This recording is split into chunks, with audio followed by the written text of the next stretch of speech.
तारीख 14 मार्च 1931, जगह मुंबई का मैजेस्टिक सिनेमा हॉल और दोपहर के 3 बजे थे। एक फिल्म की टिकटें जोरों शोरों से बेची जा रही थी, लेकिन सस्ते में नहीं बल्कि महंगे में। पुरानी फिट इन गाड़ी पर एक आदमी भोंपू ले जोर जोर से चिल्ला रहा था, मुर्दा जिंदा हो गया, नया अजूबा देखो, चलती फिरती नाचती गाती तस्वीरें सिर्फ 4 आने में।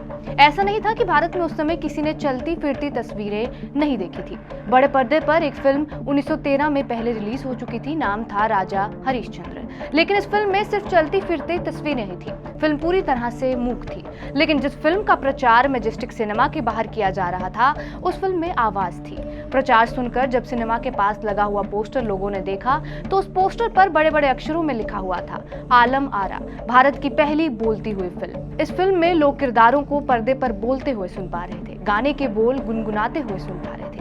आलम आरा को लेकर क्रेज इतना ज्यादा कि टिकटों के दाम 2 गुना होने लगे। लोगों ने ब्लैक में फिल्म के टिकट बेचना शुरू कर दिया। मैजेस्टिक सिनेमा के बाहर पुलिस को लाठी चार्ज तक करना पड़ा। खैर, आपको नाम आलम आरा से तो कुछ खास समझ नहीं आ रहा होगा, लेकिन वो काम भी हम आपके लिए कर देते हैं। बताते हैं आपको आलम आरा फिल्म की पूरी कहानी। नमस्कार, मेरा नाम है रिया शर्मा और आप देख रहे हैं TV9 डिजिटल। सबसे पहले फिल्म के नाम का मतलब ही समझ लेते हैं। आलम आरा मतलब संसार को सजाने वाला। डायरेक्टर साहब थे अर्देशीर ईरानी, जिन्होंने इस फिल्म को डायरेक्ट और प्रोड्यूस दोनों किया था। ये फिल्म एक पारसी प्ले से प्रेरित थी जिसका नाम था ऑर्नामेंट ऑफ द वर्ल्ड, जिसे जोसेफ डेविड ने लिखा था। अर्देशीर ईरानी ने अपनी फिल्म कंपनी 1926 में बनाई थी और इसका नाम रखा था इंपीरियल फिल्म कंपनी। इस कंपनी के लिए उन्होंने पहली फिल्म बनाई वीर अभिमन्यु। फिल्म खूब चली। इसके बाद उन्होंने 1929 में एक विदेशी फिल्म लिखी। फिल्म का नाम था शी बोट। उस बोलती फिल्म ने अर्देशीर ईरानी को इतना ज्यादा प्रभावित किया कि उन्होंने सोच लिया कि वो भारत में भी ऐसी ही बोलने वाली फिल्म बनाएंगे। और भारत में उस समय तक किसी ने ऐसी बोलती हुई फिल्म बनाई भी नहीं थी। बस ईरानी साहब आलम आरा बनाने में जुट गए। उन्होंने अपनी फिल्म के लिए कलाकार खोजना शुरू किया और वो उस समय के नामचीन कलाकारों को एक साथ लाने में सफल भी हुए। फिल्म में आलम आरा का किरदार निभाया जुबैदा ने।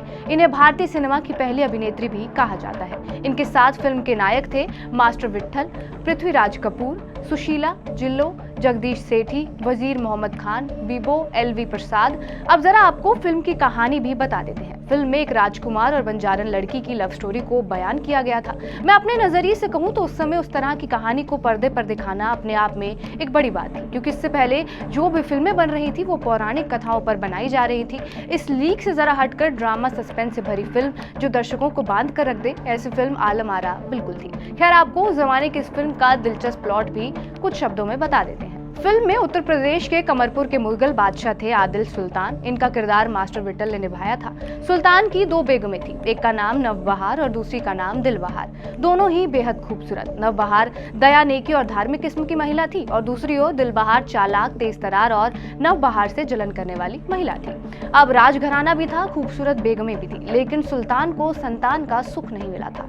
फकीरों को दान, उनकी आवभगत में ही सुल्तान ये मानते थे कि कभी न कभी उनके घर में भी संतान आ ही जाएगी। फिल्म जब थोड़ी आगे बढ़ती है तो एक फकीर की एंट्री होती है जो मदरसे के लिए 10,000 दिनार की मांग करता है। दरबार में जैसे ही फकीर आया तो दिलबहार ने उसे ढोंगी समझकर रास्ता बदल लिया, लेकिन नवबहार बेगम ने फकीर को इतनी दिनारें दे दी जितना फकीर ने मांगा था। फकीर चाहते थे कि बेगम की औलाद उन्हें ये दान दे। बेगम ने फकीर को बताया कि उनकी कोई औलाद ही नहीं है। ये सुनते ही फकीर बाबा ने बेगम को कहा कि जाओ, तुम्हारी गोद अब हरी भरी हो जाएगी। लेकिन उन्होंने बेगम से कहा कि जब उनका शहजादा बालिग हो जाए तो उसे महल के शाही तालाब से मछली का सीना चीरकर उससे निकला हार पहनाया जाए, नहीं तो वो जिंदा नहीं बच पाएगा।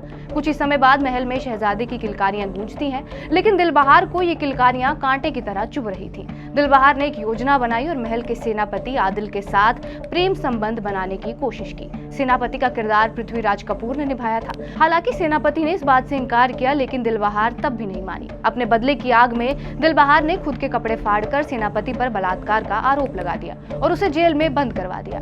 सेनापति की पत्नी और बेटी को भी राज्य से निकलवा दिया जाता है। सेनापति की बेटी का नाम आलम आरा था। आलम आरा की मां की मौत के बाद वो जंगल में ही एक शिकारी के खेमे में रहती थी, जिसने उसकी मां की देखभाल की थी। वो शिकारी आलम आरा को एक राज बताता है जब वो बालिग हो जाती है। वो बताता है कि कैसे सुल्तान की बेगम दिलबहार ने उसके पिता को झूठे तरीके से फंसाया और जेल में कैद करवा दिया। उधर शहजादा भी अब बालिग हो चुका था।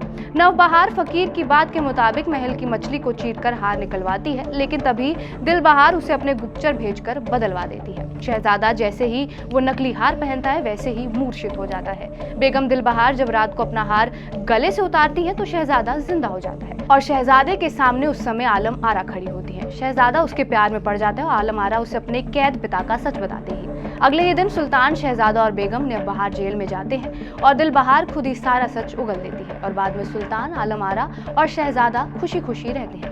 ये थी फिल्म की कहानी, लेकिन दिलचस्प बात ये थी कि फिल्म के 14 मार्च को रिलीज होने के बाद कुछ ही दिनों में इसकी कमाई कम होने लगी। कारण क्या था? कारण था भगत सिंह की फांसी। 23 मार्च को जब भगत सिंह और उसके साथियों को फांसी दी गई तब भारत के लोग आजादी की लड़ाई में शामिल होने लगे और उनका फिल्म से ध्यान हटने लगा था।